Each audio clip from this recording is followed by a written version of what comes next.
If you're following Depp and Heard and things around them, you probably know about Dan Wootton, who now has allegations against him. He worked for The Sun. He wrote not such nice things about Johnny. You probably also know Byline Times here, who pretty much blew it open as far as most people are concerned. But this article's getting around from 2022 on social media quite a bit, and a lot of Johnny fans are upset about it. Some you might recognize. We'll take a look in a little bit. It says, what Depp vs. Heard tells us about toxic fandom. So obviously it's a negative article. We'll skim through it a little bit. But the important thing is, it's not written by the same people who were co-workers of Dan. They might have two completely different opinions.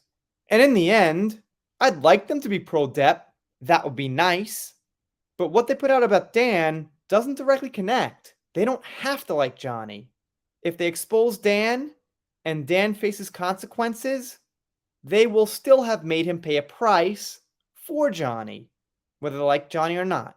They say that Dan, ironically mentioning Dan right off the bat, called Johnny Depp a wife B-word. I don't like saying it, you know the deal.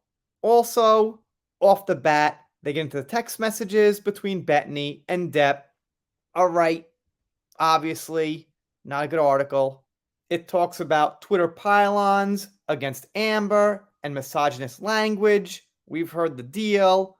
This person here calls it grotesque entertainment for the masses as far as the court case, which is way off bat. The court case had to happen. Johnny had to clear his name. So if that's anyone's fault, that would be Little Miss Mera's fault.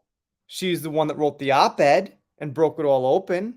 This person attacks Ben Shapiro for promoting anti-Heard content and pro-Depp content. Okay. I agree with Ben on this, 100% by the way, to throw it out there. And she's right, he did put out plenty of pro-Depp content. And this person goes on about the toxic fandom. But it seems like mostly talking about Depp's fandom.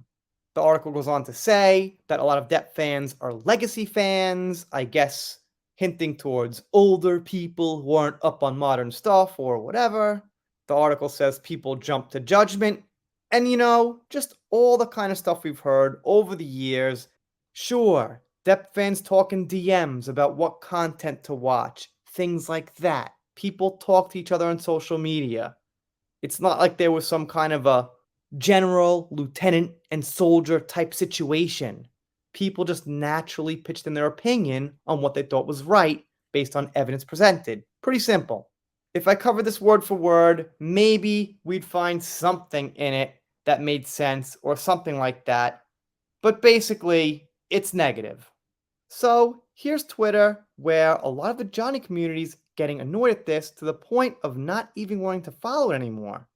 This person, Jax, says, I'm out. Whatever's happening now, I can't support the platforming of this article and writer who admittedly avoided the trial but thought to pontificate on a bunch of nonsense and buzzwords anyhow. This is why I always hesitate so much to jump into news stories. Good luck with your Wootton hunt. Okay, so Jax is someone who's been following this for a very long time. Jax has done live streams with Incredibly Average, just so you know who Jax is. I've got no problem with Jax, but I feel differently. Like I said before, different author, different situations. I don't like the article. It's terrible. It's a 1 out of 10. But that doesn't actually affect anything being said about Dan right now or change any of it. That Umbrella guy says, laugh out loud, that's what I've been saying from go. They aren't friendlies, few are. They're modern journalists, and they are a bunch of listen and believers. The joy is in watching them eat one another because the real winner is us with popcorn. And like I said before, if they expose Dan Wootton and things come true, they've helped Johnny. I made a little mistake when I replied. I thought the article was new, but what I said I think still has a little value.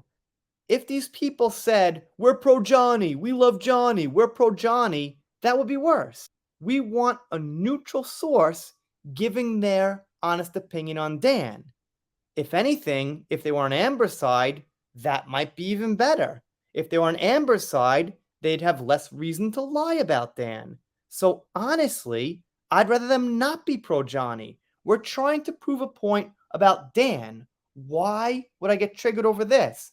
Yeah, it's a crap article. So, the bottom line is finding out about Dan now. We're not still involved and going through the Debt vs. Heard case. That ended over a year ago. So, somebody there thought some bad things. I mean, alright, people don't like being called toxic. I get it. I'm probably a bit more desensitized because I'm called everything you hear out there. And Jack says here, that's why I posted this. We're all toxic fandom, but they're happy to have us amplify the coverage of common enemy Dan. I don't want anyone to stop doing what they want, but just be aware of the situation. Fair enough. Okay. I'm aware now, and actually I wasn't. So thank you, Jax. That's cool. Bottom line for me, really crap article in 2022, but right now, some good stuff. So what can I say? The media is always a mixed bag. And Linda says, 100% with you. 100% with not following the Dan case because of what, once again, one person said at this publication over a year ago? I mean, I get the sentiment. Generally, you don't want to support people of this attitude, but in this case, they might be legit about Dan and the info they have because the current writers of the situation were former colleagues of Dan. Anyway, let me know what you think in the comments. I'm on Twitter too. Maybe it's called X right now. I'm not sure. It's confusing. But my handle's the same. If you're not subscribed here, consider it. If you don't, I'll be sad about it, but I'll get over it. See you next time.